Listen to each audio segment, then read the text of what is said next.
শেখ হাসিনা বাংলাদেশে আসার ঘোষণায় বিএনপি সরকারের যেই পরিমাণ ভয়, ভীতি, উৎকণ্ঠা, তাদের যেই নেতা, মন্ত্রী, আমলা, সমর্থকদের বক্তব্য অনলাইন, অফলাইন এবং টিভি টক শোতে যেগুলো দেখা যাচ্ছে, এতে মনে হয় অনেকের আসলে প্যান্ট ভিজে যাচ্ছে। তারা মির্জা ফখরুল ইসলাম আলমগীর বলছে শেখ হাসিনার রাজনীতি নাই, বাংলাদেশে কোনো আওয়ামী লীগ নাই, তাদের কর্মী সমর্থক নাই। সালাউদ্দিন সাহেব বলতেছে একরকম কথাবার্তা সবাই। আর মাঝখান দিয়ে তারা নিজেরা এন্টি আওয়ামী লীগ যুদ্ধ করে তারা নিজেরা একদম শেষ হয়ে গেছে।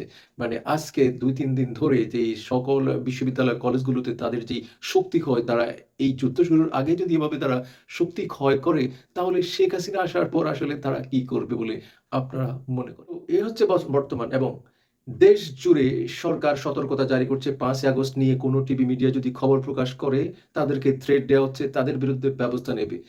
বিভিন্ন রকমের তৎপরতা, পুলিশকে সতর্ক করে দেওয়া হচ্ছে, সেনাবাহিনীকে ডাকা হচ্ছে। কয়দিন পর তারা এনসিপি জামাতের পাও ধরতে পারে। কেননা জুলাই রেভলিউশন বা জুলাই আন্দোলনের ঐক্য ধরে রাখতে না পারলে শেষ পর্যন্ত তারেক রহমান এবং বিএনপি সরকারের যে আসলে কি হয়, সেটা আসলে সময় বলে দেবে। তবে সকল জল্পনা কল্পনার অবসান ঘটিয়ে আগামীকাল আজকে ভিডিওটা যখন আমি রেকর্ড করছি, শেখ হাসিনা বক্তৃতা দেবেন বলে নিশ্চিত করে খবর দিয়েছে ভারত। ভারত সরকারকে অনুরোধ করে, কাকুতি মিনতি করে, আপ্রাণ চেষ্টা করার পরেও তারা শেখ হাসিনার বক্তৃতা দেওয়াকে বন্ধ করতে পারেনি। এবং ভারত বলছে যে শেখ হাসিনার বক্তৃতায় তাদের আসলে কিছুই করার নেই এবং এটা তাদের এখানে কোনো ইনভলভমেন্টসই নাই। তো বেসিক্যালি ভারতের মতো একটা জায়গায় তারা সংবাদ সম্মেলন করছে, কিন্তু ভারত সেটা জানে না। তাদের যে জয় সওয়াল সেটা পরিষ্কার করে দিয়েছে যে এটা ভারত সরকারের নিয়ন্ত্রণ বা ভারত সরকারের আওতায় নেই। কেননা এই সংবাদ সম্মেলন মিট দ্য প্রেস আয়োজন করেছে ফরেন সাংবাদিক, বিদেশি সাংবাদিকদের যে সংগঠন সেটা।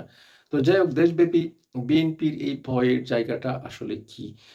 ধীরে অল্প সময়ের ভেতরে বিএনপি যেরকম জনবিচ্ছিন্ন হয়ে যাচ্ছে, তাদের যেই কর্মকাণ্ড এবং ইউনূস সরকারের যেসব চুক্তি, ইউনূস সরকারের যেসব অন্যায় অধ্যাদেশ ছিল, সেগুলোকে বিএনপি এন্ডোর্স করা যখন শুরু করছে, ঠিক তখনই আসলে বিএনপি জনবিচ্ছিন্ন হওয়ার শুরুটা সেখান থেকেই। তো বেসিক্যালি আগামীকাল তারা বলছে যে শেখ হাসিনার বক্তব্য কোথাও কোনো টিভি মিডিয়াতে যেন না দেখানো হয়।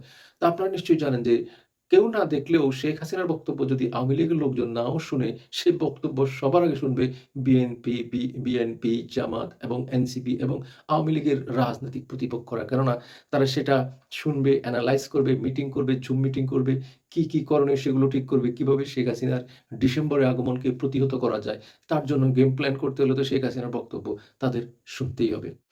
আরেকটা কথা হচ্ছে, শেখ হাসিনার বক্তব্য টিভি টক শোতে বা টিভি মিডিয়াতে প্রচার না করলেও শেখ হাসিনার যারা অডিয়েন্স, যারা শেখ হাসিনার বক্তব্য যাদের রিচ করার কথা, যাদের শোনা উচিত দরকার, তারা অবশ্যই শুনতে পারবেন। কেননা শেখ হাসিনার বক্তব্যের অডিয়েন্স নিশ্চয়ই বিএনপি, জামাত সহ এন্টি আওয়ামী লীগ এই গোষ্ঠীর নিশ্চয়ই নয়। শেখ হাসিনার এই বক্তব্য চলে যাবে আওয়ামী লীগের শিকড় থেকে শিকড়ে তৃণমূল পর্যন্ত এবং যারা আওয়ামী লীগের দলটির আসলে প্রাণ।